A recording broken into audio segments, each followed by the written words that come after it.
Irmãos, mais uma vez, obrigado pela maneira atenta como vocês acompanharam a exposição da Palavra de Deus por ocasião do culto público. Eu estava morrendo de vontade de mandar vocês virem mais para frente um pouquinho aqui, porque eu queria até descer ali, na verdade, mas aí o Rodrigo falou, por causa da câmera aqui, é melhor ficar aqui em cima mesmo, porque esse momento, eu gostaria que ele fosse um momento assim, um pouco mais interativo, né, do que aquele momento de mera exposição da palavra como eu fiz agora há pouco. Mero monólogo, não mera exposição, né? Ficou ruim essa frase, mera exposição da palavra, mero monólogo na exposição da palavra. Então eu queria que a gente tivesse algum tipo de interação. Embora o nosso tempo seja bastante curto, aqui eu quero dispensar vocês antes de meio-dia, né? Para vocês irem almoçar e ficarem tranquilos. Eu tenho que voltar para São Paulo ainda, agora à tarde também.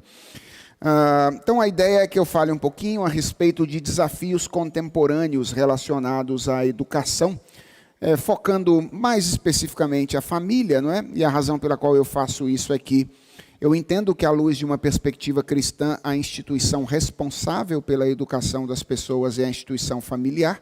Creio que Deus estabeleceu a família como a instituição responsável, mas obviamente aquilo que eu vou dizer aqui também tem algumas implicações para a vida da igreja e também para pessoas que eventualmente trabalham com a educação de maneira mais profissional, né? Trabalham em escolas e etc. Então o meu objetivo é compartilhar com vocês alguns daqueles que eu acredito ser os maiores desafios da educação contemporânea para nós que somos cristãos. E eu vou já entrar direto aqui em quais são eles, para garantir que eu possa pelo menos mencionar e trabalhar alguma coisa dos 4 grandes desafios que eu quero mencionar para vocês. Então eu tinha aqui uma longa introdução, falando um pouquinho sobre a necessidade de tratar sobre isso, porque muita gente acaba rejeitando uma conversa baseada na contextualização, dizendo algo do tipo, não sei para que ficar pensando nesse negócio de contemporâneo e desafios contemporâneos, simplesmente ensina a Bíblia para os meninos e acabou, né? E eu queria, geralmente quando eu ministro essa palestra, eu procuro convencer as pessoas da necessidade de falar sobre contextualização e de como nós precisamos fazer isso a partir de uma perspectiva cristã e não pragmática. Mas eu não tenho tempo para fazer isso hoje, então eu vou entrar direto naqueles que eu considero ser os 4 maiores desafios. 4 maiores, eu não sei se também deveria usar a palavra maiores. 4 importantes desafios para a educação cristã no mundo contemporâneo. Então, o primeiro grande desafio sobre o qual eu quero falar para vocês, que eu acho que pais e educadores cristãos geralmente enfrentam, eu tenho chamado de o desafio dos P's. Letra P, sabe? A letra P, o desafio dos P's. E pela letra P, eu estou me referindo basicamente a 2 palavras que eu acho que estão esquecidas na educação contemporânea, sem as quais não pode haver educação, e que, portanto, precisam ser recuperadas por pais cristãos. As palavras são paciência e perseverança. Eu sei que alguns educadores contemporâneos têm certo pavor daquilo que eu vou dizer agora para vocês, mas eu creio que a educação pode ser descrita como um processo de assimilação ou cultivo de hábitos. Educar alguém nada mais é do que ajudar essa pessoa a cultivar, a adquirir, a construir determinados hábitos.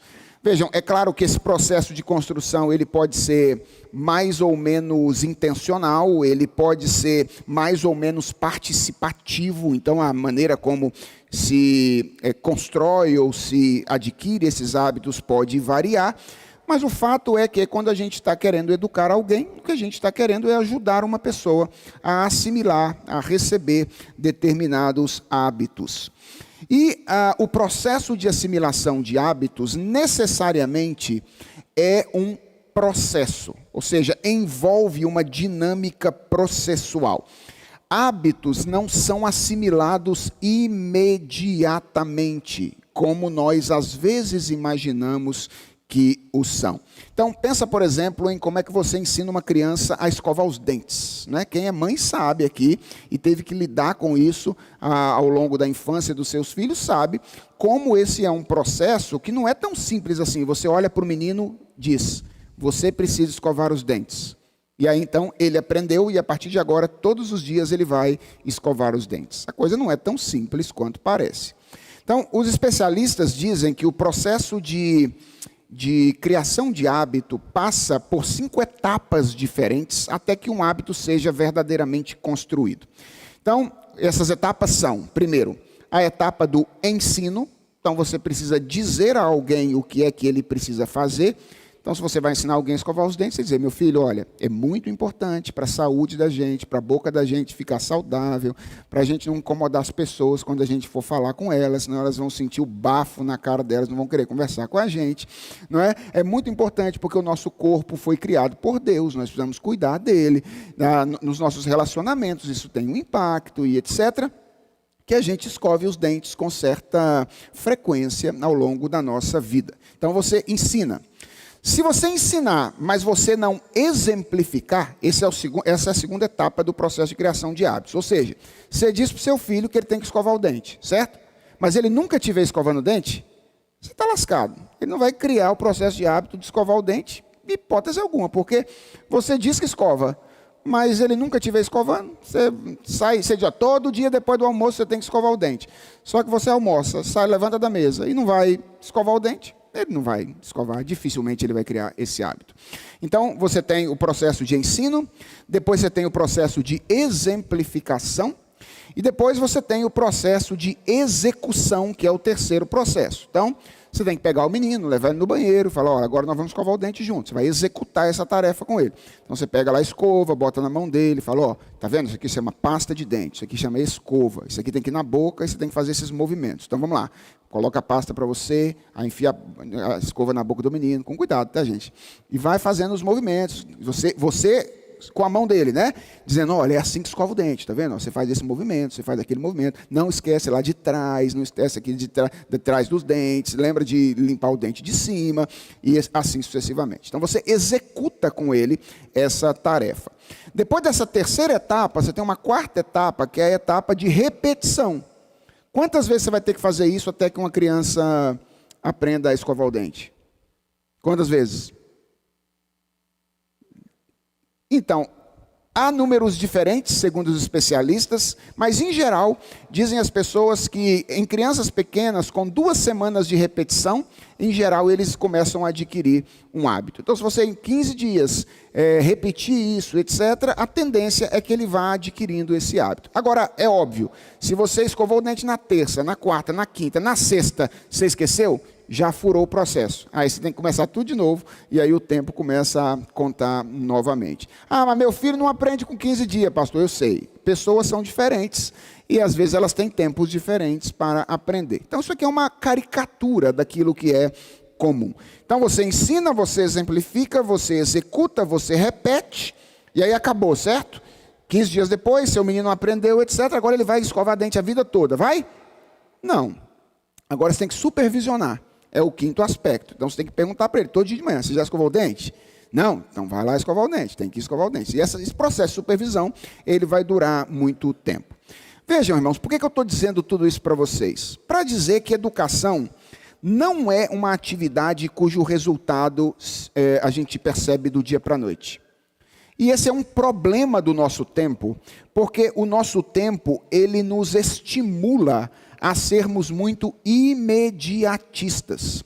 Então, o que eu percebo é que os pais dos nossos dias, eles são muito impacientes e eles são pouco perseverantes no processo pedagógico, porque eles têm a ilusão de que educação é como as coisas que nós experimentamos no nosso tempo em termos imediatos, não é? E o nosso tempo, de fato, não nos ajuda nesse particular. Querem ver? Pensa na sociedade pré-industrial, certo? Antes das indústrias nascerem e etc., na sociedade pré-industrial, se as pessoas queriam realizar uma atividade para a qual a luz era imprescindível, e elas estão no momento da noite, o que elas têm que fazer? que elas têm que fazer? Elas têm que realizar uma atividade para a qual a luz é imprescindível, mas elas estão à noite. O que elas têm que fazer? Esperar. Esperar o tempo natural da noite passar para que o dia nasça e elas então possam realizar. Ou pensa numa sociedade pré-industrial onde não tem ainda divisão do trabalho e aí uma pessoa quer comer um pão. O que ela tem que fazer? O que ela tem que fazer?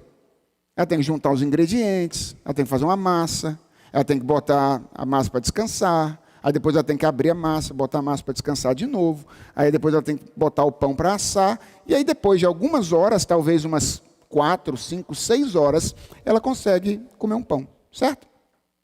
Se a gente está de noite na nossa cultura, a gente precisa realizar uma atividade para a qual a luz é necessária, o que a gente faz? A gente aperta um botão. E aí a gente tem a sensação de que estende o dia, tem um controle sobre ele, e a gente realiza imediatamente aquilo que a gente teria que esperar para fazer. Se a gente quer comer um pão, o que a gente faz hoje? Faz o quê? Não vai na padaria não, vocês estão atrasados, gente. Ninguém vai na padaria para comer pão. A gente pega o WhatsApp, não é isso?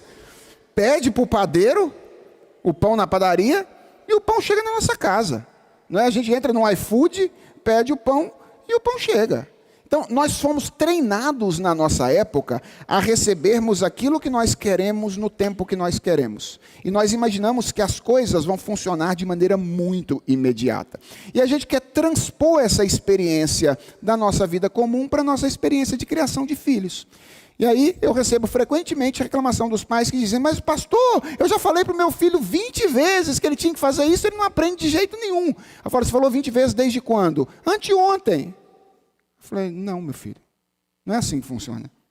Educação não é assim, você fala anteontem e o menino com 2 dias aprende a fazer. Não é fazer pão, sabe? É como treinar uma pessoa e encaminhar alguém aos bons hábitos e, no caso nosso cristão, aos pés do Senhor Jesus Cristo. Veja bem, gente, eu não estou aqui dizendo que a luz elétrica e a divisão do trabalho social sejam coisas ruins, não, tá bom? Se você perguntasse para mim, você queria viver na sociedade pré-industrial ou na sociedade tecnológica atual? Sem dúvidas, eu diria que eu queria viver hoje com todas essas facilidades que a gente tem. Mas a gente não pode negar que todas essas facilidades têm um impacto sobre a maneira como nós compreendemos a vida e o mundo. E um dos impactos é que nós nos tornamos pessoas mais imediatistas. E olha, se você pensar um pouquinho no progresso dos últimos 10 ou 15 anos, talvez, ou seja, pensa nos pais mais ou menos da minha geração aqui, eu tenho 40 anos, então aqueles que foram educados aí na década de 80, na década de 90, a gente percebe que a gente já tem, da nossa época para cá, mudanças que tendem a tornar as próximas gerações ainda mais imediatistas, o que torna essa questão um ponto de atenção muito grande. Então, com o progresso tecnológico que aconteceu desde a década de 90, a gente percebe que isso foi de alguma forma exacerbado, e eu acho que tem 2 mudanças muito significativas de lá para cá que ilustram isso. É a mudança do telefone fixo para o telefone móvel e a mudança da televisão para o streaming. Essas 2 coisas tendem a tornar as próximas gerações ainda mais imediatistas do que as gerações mais antigas. Por quê? Porque na nossa época, quando você ligava para alguém e uma pessoa não atendia, não é? O que a gente fazia? A gente ficava relativamente tranquilo e dizia, eu ligo depois. Hoje, se você manda uma mensagem para um WhatsApp, em 2 minutos seu marido não responde, o que você faz? Você já começa a entrar em desespero e ligar para todo mundo para saber se o fulano não morreu. Não é verdade? 2 minutos, ele não respondeu, já está ligando para todo mundo. Ô, fulano está aí? Ronaldo está aí? É a Drica falando, Ronaldo está aí? Ligando lá para Augustus, Minca, o Ronaldo passou por aí, liga para o Rodrigo, está na igreja, né? 2 minutos, já bate aquele desespero na gente. Na nossa época, na minha época, se eu queria assistir um programa de TV, quando eu era criança, eu queria assistir Jaspion, Changeman, né? Tem uns caras aí que assistiram, como eu, esses programas. E eu queria assistir, o que eu tinha que fazer? Eu tinha que estar todo dia, 6 horas da tarde, na frente da TV, esperando aquele programa. Porque se eu perdesse aquele negócio lá, eu não ia mais assistir aquela coisa lá. E aí eu assistia um episódio, e eu já ficava louco para ver o que ia acontecer. Mas quando é que eu ia ver? Eu tinha que esperar o outro dia. 6 horas da tarde, para ver de novo. Hoje, como é que acontece? O que as crianças fazem?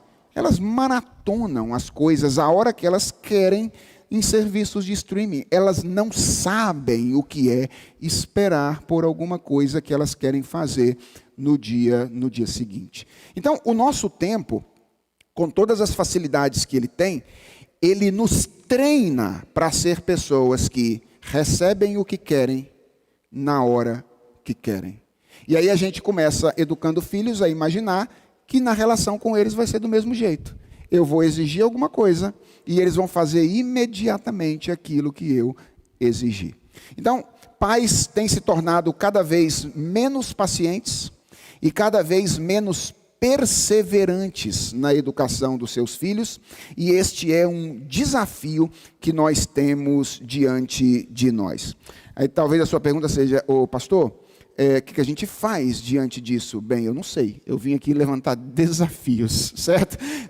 Falando de desafios.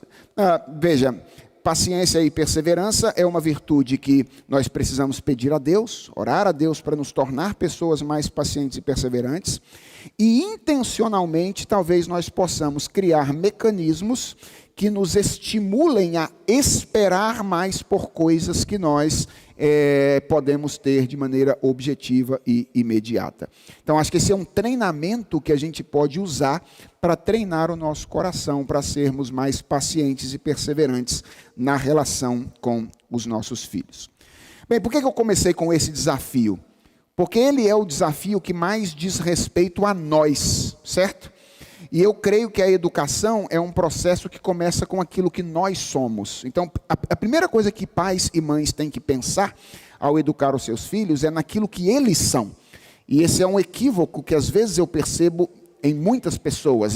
Nós começamos a falar da educação como o processo externo, sem considerar aquilo que nós somos e a maneira como nos relacionamos com os nossos filhos. Então, essa é um primeiro desafio, uma primeira mudança que eu acho que nós precisamos fazer em nós, se nós queremos lidar bem com a educação no mundo contemporâneo. Precisamos cultivar a virtude da paciência, a virtude da perseverança, ou nós vamos afastar os nossos filhos de nós muito rapidamente, esperando deles algo que eles não têm condições de nos oferecer, que é uma resposta imediata ao processo pedagógico.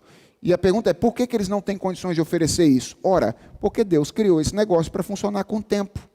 E Ele não criou esse negócio para funcionar de maneira imediata. Então, quando o seu filho não faz de maneira imediata aquilo que você mandou ele fazer, fique tranquilo, está tudo normal. Tá? Está tudo normal. Você fica desesperado, imaginando que não está bom, que o menino está perdido, não é? Calma. Está normal, é assim mesmo. Você também não faz aquilo que Deus mandou que você faça imediatamente. Você está aprendendo a vida toda e Deus está sendo paciente com você ao longo do tempo e da história. Então, mas é curioso como a gente quer exigir dos outros, né, dos nossos filhos, aquilo que nós não oferecemos. Talvez seja porque nós estamos muito mais preocupados com o nosso conforto imediato. Ou seja, eu quero que o menino aprenda logo, para que eu não precise mais ensinar, do que propriamente com o ato de sermos instrumentos de Deus na vida de outras pessoas, que é os nossos filhos. Então, eu costumo dizer para as pessoas na minha igreja, irmãos, que sim, existe a rotina do trabalho e do descanso, que é importante, mas Deus nos chamou para trabalhar aqui nesse mundo, certo? Para trabalhar. O descanso vai acontecer na eternidade. Lá nós vamos descansar bastante. Aqui é para servir uns aos outros e servir aos nossos filhos ao longo desse tempo. Então, esse é o primeiro desafio, o desafio dos P's, paciência e perseverança. Um segundo desafio importante é o que eu tenho chamado de o desafio do controle sobre a informação. Esse é um segundo desafio que eu acho que pais contemporâneos têm, e que é diferente de pais mais antigos. Vejam, educação não é apenas informação, é um processo de treinamento e de assimilação de hábitos, como eu mencionei anteriormente, mas sem dúvidas a informação é importantíssima para a educação.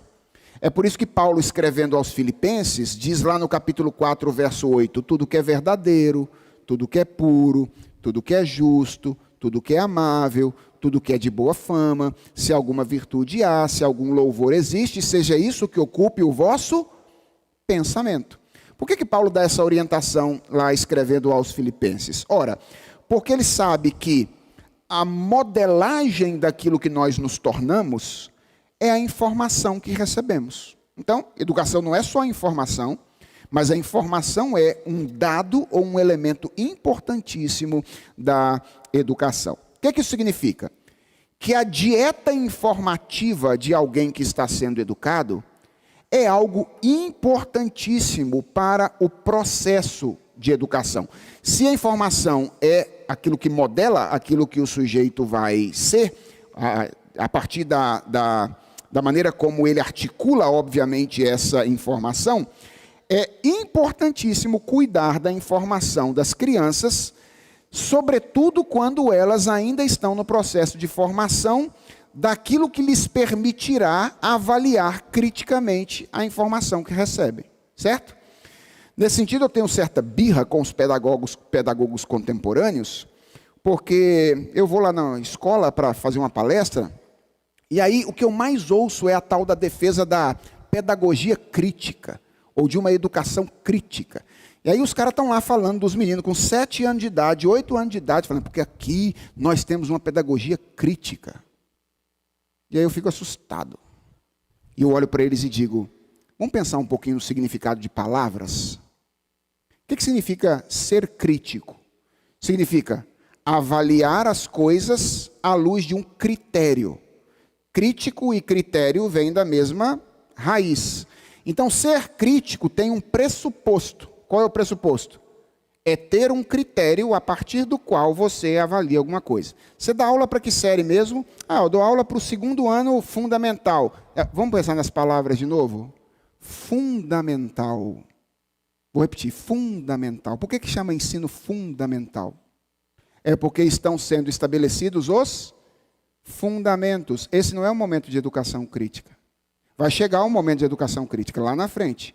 Esse momento é o momento de formar o critério por meio do qual as crianças vão avaliar e criticar as coisas posteriormente. Se você pega um negócio e bota diante de uma criança de 7 anos e diz, olha, avalia aí, critica aí. Você fala, criticar a partir do quê? Né? Se ela está ainda adquirindo esse critério. Então, é muito importante que a gente tome cuidado ou cuide da informação que as nossas crianças recebem. Então, eu penso, irmãos, que um grande desafio dos pais cristãos no mundo contemporâneo é fazer aquilo que eu chamo de uma curadoria de informações. Nós precisamos ter uma curadoria das informações às quais os nossos filhos têm acesso. Vejam, eu não sou ingênuo, eu não acredito que dê para controlar, não é, todas as informações que os nossos filhos recebem. Então, provavelmente você vai ter que tratar de assuntos que você não projetou tratar com seus filhos antes do que você imaginava, porque ele vai receber alguma informação que você não queria ter dado em outros lugares. Então, eu tinha, por exemplo, o plano de tratar de questões relacionadas à sexualidade com a minha filha num determinado período. Mas eu não consegui cumprir o meu plano, porque ela recebeu informações que me obrigaram a antecipar algumas informações para que ela pudesse articular as informações que ela, de alguma forma, recebeu. Então, a gente não tem controle absoluto sobre as informações que os nossos filhos e as nossas crianças recebem, mas isso não significa que a gente deveria botar o menino na frente de um canal do YouTube e dizer para ele, olha, assista aí o que você quiser e deixa passando os vídeos aí e pronto, não é? E vejam, por que esse é um desafio grande para nós hoje? Porque até certo tempo atrás, a gente tinha um número muito pequeno de informações, quer dizer, pequeno perto do que a gente tem hoje, né? Aqueles que são da minha geração, talvez se lembrem que o ser humano, na nossa época, tinha uma ingênua ideia de que ele conseguia catalogar toda a informação que existia no mundo. Você lembra daqueles caras que saíam vendendo de porta em porta as famosas enciclopédias, né? Os caras batiam na sua porta lá vendendo a Barça. Era um artigo de luxo, não era? Aquele negócio, quem tinha um negócio daquele para fazer pesquisa quando estava na escola, aquilo era um artigo de luxo, ter uma Barça em casa. Mas veja qual é o pressuposto da Barça, é a tentativa de catalogar toda a informação, de alguma forma, na enciclopédia, toda a informação adquirida no mundo. O nosso contexto, ele é muito diferente. Primeiro, porque as crianças passam pouco tempo com a família e muito tempo em escolas, pelo menos é bem regular que isso de alguma forma aconteça. E a quantidade de informação que é gerada no nosso tempo é um negócio simplesmente absurdo. Eu não tenho números atualizados, porque as minhas anotações aqui são relativamente antigas, mas no ano de 2020, que é o último dado que eu tenho, 3 anos atrás ou 2 anos atrás, vocês têm ideia de quanto de informação era gerada por minuto na internet? Tem ideia? Eu vou dar alguns números para vocês, tá? Em 2020, 347 mil novos stories eram postados no Instagram, 147 mil fotos eram publicadas no Facebook, 41 milhões de mensagens eram trocadas no WhatsApp, 400 horas de vídeo eram enviadas para o YouTube, 400 horas de vídeo por minuto eram enviadas para o YouTube. E naquela época que o TikTok ainda estava nascendo, não era ainda a grande rede, 2.704 novas instalações do TikTok eram feitas a cada minuto no nosso mundo. Essa é a quantidade de informação que a gente gera no nosso tempo e coloca aí na rede social. E no nosso tempo, toda essa informação pode ser acessada por qualquer pessoa, por esse negócio aqui, ó. Com um negocinho desse tamanho aqui, a gente consegue acessar toda essa informação que é de alguma forma depositada na internet. Certamente tem muita coisa boa lá, né? Mas também tem muita porcaria colocada na internet hoje. E qual é o nosso desafio? É controlar o acesso que os nossos filhos têm à informação. Eu não tenho uma receita de bolo para isso, como é que a gente controla a informação dos nossos filhos, mas eu penso que isso passa por algumas coisas basicamente. Passa, primeiro, por mais tempo dos pais com os filhos. Então os pais precisam ter mais tempo com os seus filhos e ter tempo de qualidade com eles. Pela atenção nossa às pessoas que exercem ascendência sobre os nossos filhos. Então, eu sei, por exemplo, que há famílias que não têm condições de manter os seus filhos perto de si o dia todo, porque precisam necessariamente trabalhar para manter a sua vida em casa. Eu sei que esse é um problema que não é de natureza apenas individual e familiar, ele é um problema de natureza social. Nós vivemos em uma sociedade que é complexa e difícil. Mas eu creio que é inconcebível que um pai, por exemplo, não procure saber quem é que cuida do meu filho durante o tempo que eu não estou com ele. Você precisa ter alguma noção de quem é que está instruindo o seu filho e acompanhar esse movimento, se não é possível, obviamente, sobretudo na primeira infância, fazê-lo o tempo todo e integralmente, que é aquilo que eu considero ser ideal. Terceira coisa que eu acho importantíssima é retardar o acesso dos meninos à tecnologia. As crianças têm hoje acesso à tecnologia muito cedo. É muito comum a gente ver, por exemplo, aí nos restaurantes, não é? Os pais tentando dar conta dos filhos, e aí você tem lá um casal com 2 filhos, e aí você tem cada um dos meninos com um celularzinho, uma telinha, e para que os pais tenham condições de comer em algum momento. Pessoal, veja bem, eu usei essa estratégia com os meus filhos algumas vezes, certo? Não acho que isso seja assim a morte eterna. Todos nós precisamos de um tempinho de sossego para comer uma bela de uma cartola, né? Então, a gente precisa de um tempo para fazer isso junto de pessoas queridas. E a gente pode usar essa estratégia uma vez ou outra, mas isso não pode ser a rotina da vida dos nossos filhos, serem informados por meio da internet. E eu creio que a gente precisa limitar, de alguma forma, este acesso. Eu vou falar daqui a pouco sobre tecnologia, porque eu acho que tem um desafio bem específico em relação a ela. Mas eu tenho uma filha de 13 anos e a minha filha recebeu um celular pela primeira vez esse ano por causa dos horários escolares, então ela viveu até os 12 anos sem nenhum tipo de aparelho eletrônico pessoal. Hoje ela tem um aparelho pessoal, mas controlado, ela tem 1h15 de uso diário. Tudo eu verifico aqui, de vez em quando ela precisa ampliar esse acesso lá por causa de alguma atividade na escola, ela fica irada comigo, mas ela tem que me escrever para dizer, papai, eu preciso de mais 15 minutos, eu preciso de mais 20 minutos, ou eu preciso de mais 30 minutos, porque eu usei para isso na escola, e a gente vai ter uma atividade aqui, assim, etc.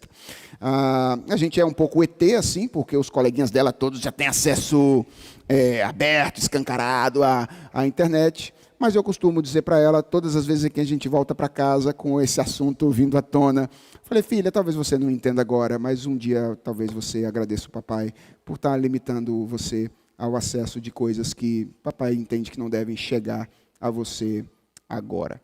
E eu confesso a vocês que não tem sido assim um negócio tão absurdo para ela lidar com a sua 1h15 lá de internet controlada ao longo desse período.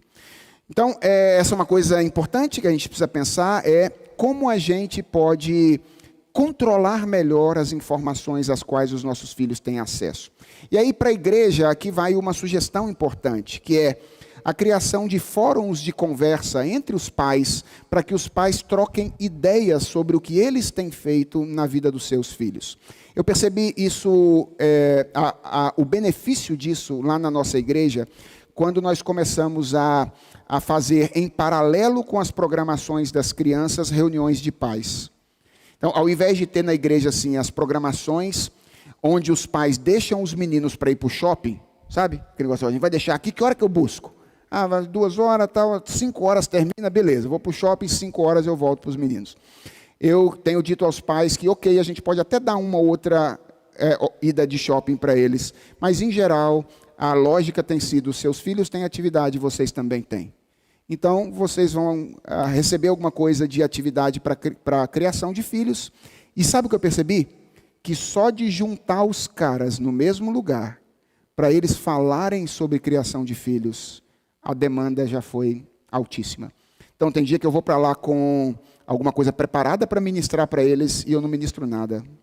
Por quê? Porque eles têm assunto suficiente para conversar entre si sobre os dramas e aquilo que eles fizeram na maneira como lidar com os seus filhos e se autoajudarem, né? Se ajudarem mutuamente. Então, vai aqui uma dica para a igreja, criar de alguma forma, em alguma oportunidade, esses fóruns de conversa para que os pais possam dizer, olha, lá em casa eu tenho feito assim, lá em casa eu tenho feito assim, lá em casa eu tenho feito assim e obtido sucesso e nós nos ajudamos mutuamente. Então, esse é o segundo desafio, que é o desafio da curadoria de informações. O terceiro desafio é o que eu tenho chamado de o desafio da moderação no uso da tecnologia. Vocês sabem quanto de tecnologia uma criança usa nos dias atuais, em geral? Que dizem as pesquisas? Sabem ou não? Não? Então, tem um livro chamado A Fábrica de Cretinos Digitais, Os Perigos das Telas para as Nossas Crianças, que foi escrito por um neurocientista americano chamado Michael Desmurget. E nesse livro, ele diz que, atualmente, o tempo de exposição de uma criança a telas crianças de 2 anos têm média de 3 horas de tela por dia, crianças de 8 anos têm média de 5 horas de tela por dia, e adolescentes têm média de 7 horas de tela por dia. Então, a média em países como o nosso é basicamente essa aí. Eu fiz umas contas, só para vocês terem uma ideia.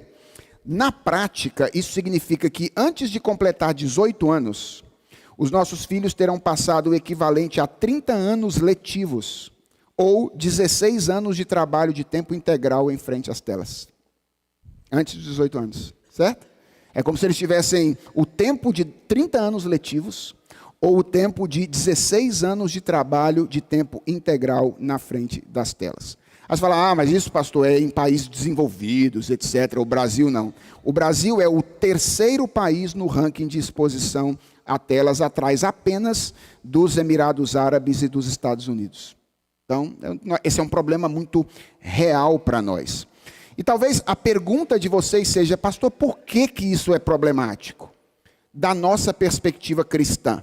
Veja, primeiro é problemático pedagogicamente, porque cresce o número de crianças, por exemplo, com déficit de atenção, dificuldade de aprendizado e foco.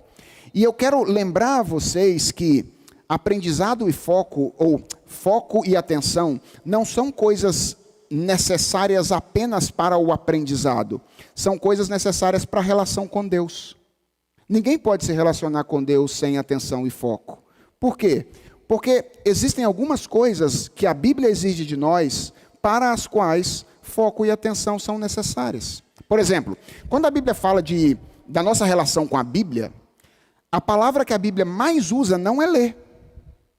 A palavra que a Bíblia mais usa é meditar. E meditar na Escritura não é algo que a gente faz sem foco e atenção, certo? Uma das características, uma das palavras que mais está relacionada à atividade de oração na Bíblia é vigilância. Vigiar. O que é vigiar em oração? É orar com atenção. Vejam, irmãos, eu não sei se vocês sofrem disso.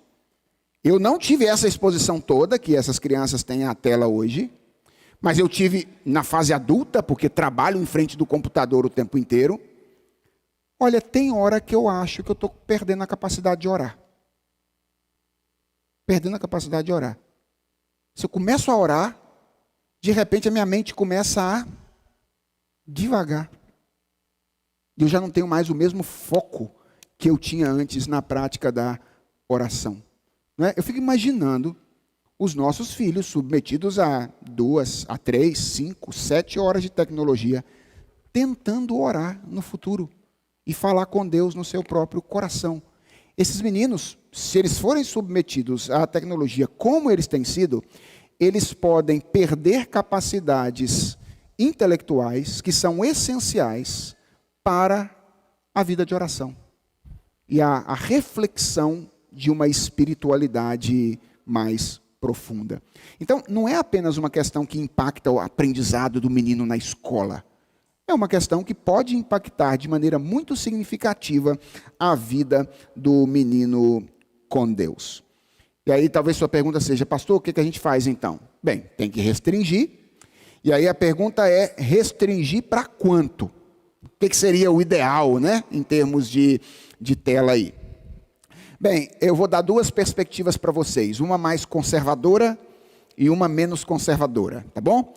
A do Michael Desmurget, que é o autor desse livro, é muito conservadora. E ele diz que as crianças não deveriam ter nenhum uso regular de novas tecnologias antes dos 6 anos de idade. Essa é a perspectiva dele. Antes de 6 anos, 0. Tela, TV, tablet, celular, etc. Depois dos 6 anos, 30 minutos a 1 hora por dia, ele diz, seria um tempo admissível sem prejuízos neurológicos. Isso é um neurocientista dizendo do impacto que isso causa sobre a nossa estrutura bioquímica, né? Então, até 6 anos, 0, ele diz. Depois dos 6 anos, de 30 a 1 hora, 30 minutos a 1 hora, seria aceitável. A Sociedade Brasileira de Pediatria, ela é menos conservadora.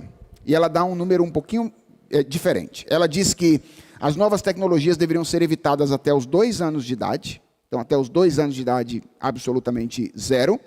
Poderiam ser usadas com o limite de 1 hora por dia, dos 2 até os 5 anos de idade. 2 horas por dia, de 6 até os 10 anos de idade. E 3 horas por dia na idade adulta, da adolescência para a idade adulta. Veja, eu não tenho um padrão para dizer o que está certo, o que não está. Mas são aqui critérios específicos que a gente pode usar para, de alguma forma, nortear a nossa ação. Mas que temos um desafio aí, irmãos, temos a exposição excessiva de crianças à tecnologia está nos gerando, já neste momento, muitas dificuldades de aprendizagem por parte das crianças, e eu acredito, vai ter como efeito futuro uma dificuldade na nossa relação com Deus, sobretudo em práticas devocionais que envolvem atenção e foco, como a oração, por exemplo. E em quarto lugar, é o que eu tenho chamado de o desafio da comunicação intergeracional. O desafio da comunicação intergeracional. Educação, o que significa que sempre houve uma diferença de objetivos, linguagem, entre pais e filhos ao longo da vida. Isso sempre foi assim. Então, você possivelmente, e que era de alguma forma motivo de tensão. Veja, por que isso acontecia? Era porque eram dois mundos entrando em choque. Um mundo mais antigo e um mundo mais novo. Possivelmente você se lembra de palavras que os seus pais usavam que você não entendia. E palavras que você usava que os seus pais, de alguma forma, não entendiam também. Isso sempre foi assim. Mas alguns estudiosos têm dito que, de um tempo para cá, a distância entre as gerações, o gap entre as gerações, tem se tornado cada vez maior por causa da rapidez com que as mudanças acontecem no nosso mundo. Então, há algum tempo atrás, as pessoas, quando falavam do espaço de uma geração para outra, elas falavam de mais ou menos uma diferença de 15 ou 20 anos, certo? 15 ou 20 anos. Fiquem tranquilos, irmãos, deve ser só um marimbondo que chegou por ali. É isso mesmo? Li bem? Beleza. Então, quando as pessoas falavam da passagem de uma geração para outra, o espaço que as pessoas tinham em mente era, em geral, 15 ou 20 anos. Então, eu estou aqui hoje em 2023, daqui a 15 ou 20 anos nós teríamos o surgimento de uma nova geração. Hoje em dia, fala-se num intervalo de 5 a 7 anos de uma geração para outra. O que significa que, em geral, pais não educam filhos da geração seguinte, certo? Pais educam filhos que estão a 3 ou 4 gerações de distância de si, em termos de objetivo, em termos de vocabulário e assim sucessivamente. Então, os adultos da geração X, que é ali, eu estou na transição entre a geração X e a geração Y, né? Os adultos da geração X, eles não estão educando hoje filhos da geração Y. Eles estão educando filhos da geração alfa. Ou seja, já tem a Y e a zeta entre eles, certo? Então já tem um espaço entre os pais e os filhos aí. Qual é o impacto disso? Importante. O impacto é que o fato de que esse gap geracional pode gerar entre nós uma distância muito significativa e que exige que a gente crie uma ponte para transpor, em termos de comunicação, a nossa linguagem para falar com os nossos filhos. E sabe o que mais me assusta? O que mais me assusta não é apenas que tem palavras diferentes que eles usam e a gente não entende. Não é assim? De repente os seres chegam lá falando, você é cringe. O que é isso, meu Deus do céu? Você é cringe, né? Deu um match com fulano de tal lá. O que é isso? Não é? A gente não sabe o que os meninos estão falando. Mas isso não é o que me assusta mais. Sabe o que me assusta mais? É a possibilidade de nós estarmos falando coisas semelhantes, mas entendendo coisas diferentes. Isso é o que mais me assusta. Por exemplo, quando a nossa geração fala verdade, verdade, nós temos uma perspectiva bem realista do que é a verdade. O que é verdade para nós? É a correspondência entre o pensamento e o fato. Então a gente acredita que existem coisas na realidade que têm significado prévio, e que se a gente pensar de acordo com aquilo que a realidade é, então a gente tem a verdade.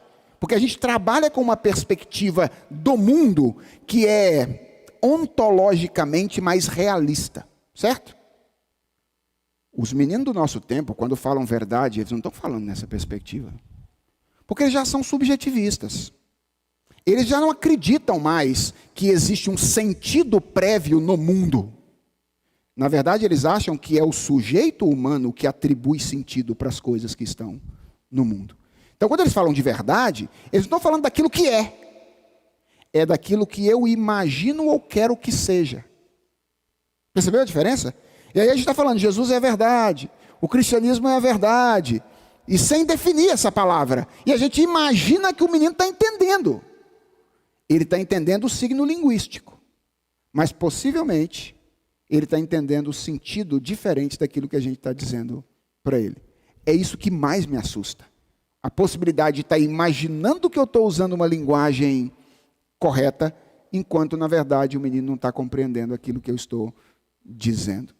E a pergunta é, o que a gente tem que fazer para isso, pastor? Bem, eu falei de amor no sermão, vou terminar falando de amor agora. O grande desafio nosso como pais é de alguma forma tentar habitar o mundo dos nossos filhos. A gente olha para os meninos, né?